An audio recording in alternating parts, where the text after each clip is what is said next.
আসসালামু আলাইকুম। আমাদের ইসলামী ব্যাংকের গ্রাহকগণ প্রায়ই আমাদেরকে জিজ্ঞাসা করেন যে ইসলামী ব্যাংকের কোন কার্ডটা ভালো এবং কোনটার চার্জ কত এবং এটার ফেসিলিটি কী? তো আজকে খুব কম সময়ে আপনাদেরকে এই ৩ টি কার্ড সম্পর্কে বিস্তারিত বলার চেষ্টা করব।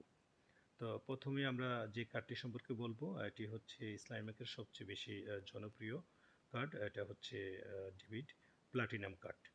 এটা একটা ডুয়েল কারেন্সি কার্ড। এই কার্ডটা দিয়ে আপনারা এটিএম বুথ থেকে ৳২,০০,০০০ উঠাতে পারবেন এবং ব্রাঞ্চের যে পজ মেশিন, এই পজ মেশিন থেকে আপনারা ৳৫,০০,০০০ উঠাতে পারবেন। তারপরে এটার ইস্যু চার্জ হচ্ছে ৳৫০০। তারপরে মেইনটেন্যান্স চার্জ হাফ ইয়ারলি ৳৪০০ এবং বছরে ২ বার কাটবে ৳৪০০, ৳৪০০, ৳৮০০ এবং ব্যাট হচ্ছে এই ৳৮০০ র মধ্যে যে ৳১২০। তারপরে যে কার্ডটা এটা হচ্ছে গোল্ড কার্ড। গোল্ড কার্ডটাও একটা ডুয়েল কারেন্সি কার্ড। এই কার্ডটার ইয়ারলি চার্জ হচ্ছে ৳৬০০, ৳৩০০ করে দুবারই কাটবে। আর এটার এই এটিএম বুথ থেকে উঠানো যাবে ৳১,০০,০০০, ব্রাঞ্চের পজ ট্রানজ্যাকশন করা যাবে ৳২,০০,০০০। এটা ডুয়েল কারেন্সি কার্ড হিসাবে ব্যবহার করা যাবে।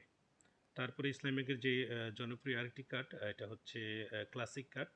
ক্লাসিক কার্ডের চার্জ হচ্ছে বৎসরে ৳৪০০ আর ব্যাট হচ্ছে ৳৬০। টোটাল ৳৪৬০ এটা ২ বারে কাটবে। তো এই ছিল আজকের ভিডিওটি। ধন্যবাদ সবাইকে আমাদের সাথে থাকার জন্য। ইসলামী ব্যাংকের কার্ড ব্যবহার করবেন এবং বেশি, বেশি। আসসালামু আলাইকুম।